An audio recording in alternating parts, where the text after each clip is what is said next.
Andrew Halverson, the Marine that died, was 1 day away from his 19th birthday, and he didn't make it. And so when I celebrate a birthday, I think about that, and it really moves me. When we go for a drive in the minivan, my wife and I and the kids, and we say buckle up, I think about that moment. Of course, it doesn't always rule my life, but there are times when, let's say there's somebody waiting in line at the bank who's a little impatient or something, and they wish the line would move a little faster. It doesn't really seem that important.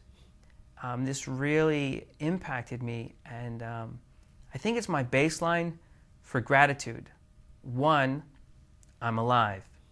2, the situation confronting me, whatever it may be, maybe my dial-up online modem with my ancient computer is not connecting as fast as I would like it to, or I don't have cell phone reception, or they ran out of a particular food at a restaurant or something. It's really not that important. Another aspect of this incident, Andrew Halverson's mother, the Christian lady, after Andrew had died, you would think that a mom who had lost her son would be a bit bitter.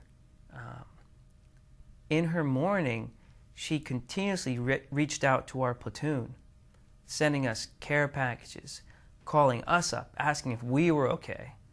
And it just showed me, it's a very tragic situation. But in these tragic situations, of course we experience the horror of it, but there's this great, amazing human spirit. I mean, I never would have imagined the son or the mom of a Marine who died would try to comfort us. You'd think she'd be so bereaved that she'd be, like a Cindy Sheehan type. But instead, there she was trying to comfort us. And this has been a very, very defining moment, defining experience for me in my combat operations while serving with my Marine battalion in Ar-Ramadi. Okay, thank you so much for sharing that with us. Yes. What are some of your deepest impressions about the Iraqi people, society, and culture?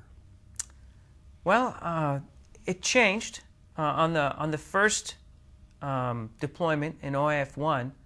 My first experience was with Bedouins, kind of nomads, and I just thought to myself, these people are nuts to be living out here in the deserts. All they have is they're not actually camels, they're dromedaries. I learned that a camel has 2 humps, a dromedary only has 1, so they live out there with their dromedaries, and I thought to myself, wow, what kind of life is this? And then as we moved closer and closer to Baghdad, we got to see the civilized parts, the cultivated parts, and see the family structure. And my first impressions of it were, I was amazed. People actually live like this. This is like 7th century. How do they survive?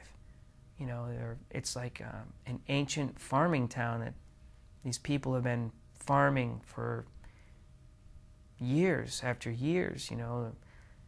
One thing that really shocked me, and I hope I don't offend any Iraqi men out there, but I noticed that there were so many Iraqi women out in the fields laboring very hard with large bushels on top of their heads, and they were dressed in these black burqas, and there'd be a few guys around, and I questioned, what are these men doing?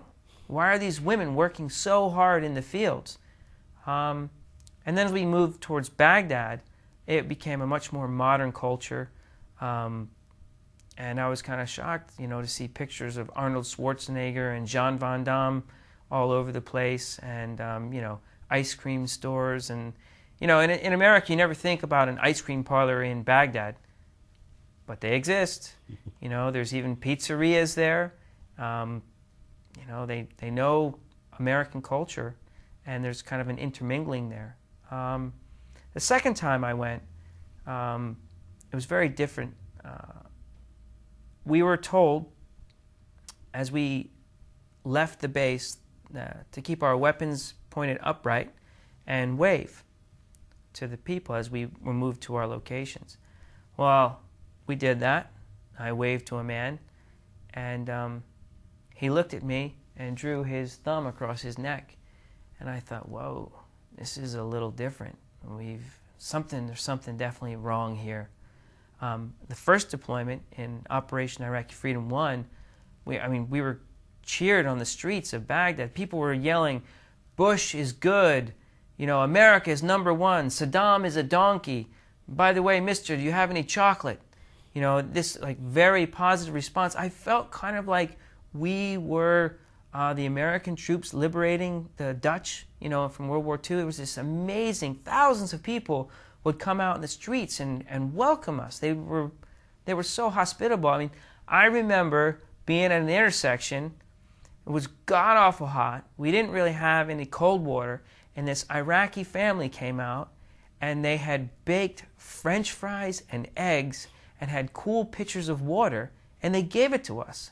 And they were so grateful to see us. Well, here I am now a second time, and this man is drawing his thumb across his throat. And I'm like, whoa, what is, maybe we're not going to be doing security and stability operations. Maybe there's something else going on here. I tried to talk to a few of the people on my deployment to Al-Ramadi, and the guys didn't want to talk to me. They're like, hey, I can't talk to you for longer than a minute, otherwise, I risk being killed. The last time I went in 2007, I actually got to interact with the people. I got invited into their homes, made chai, and was able to speak with many families, which was amazing to me. I got to meet the sheiks at these tribal councils that we were having. There's a group called the Al-Sahara, which Awakening Group. We got to meet them and eat together, and it's not modern America. Not everyone's eating with knives and forks and spoons, but there's this deep family commitment and bond with the Iraqi people that I found very similar to friends and family that I have deep connections with back here in America. And I began, once the war and the fighting began to die down, began to realize the Iraqi people are just like anybody else. I often tried to flip the table. I was like, what if my family in America was living in New Jersey and there was a French tank parked on the corner, and every time my kids went out to play soccer in the yard, the French tank would traverse its turret in their direction to check them out, and then would traverse back. I might not like the French very much. And in Ramadi, I saw this on a number of occasions where there were families that were just trying to go about their daily life, not involved in the insurgency, and they're having guns and tanks, pointed at them, because honestly, we don't know who to trust. You wanted to embrace these people. You wanted to give them everything that you had, to help them out. But you're caught up in this grip of fear. Is this person going to be a suicide bomber? Is this woman in a black burqa going to blow up on my vehicle team here? So once the veil of fear could come down and I could actually interact with the people there, I found them to be very warm, very hospitable, very gracious people. Okay, thank you so much.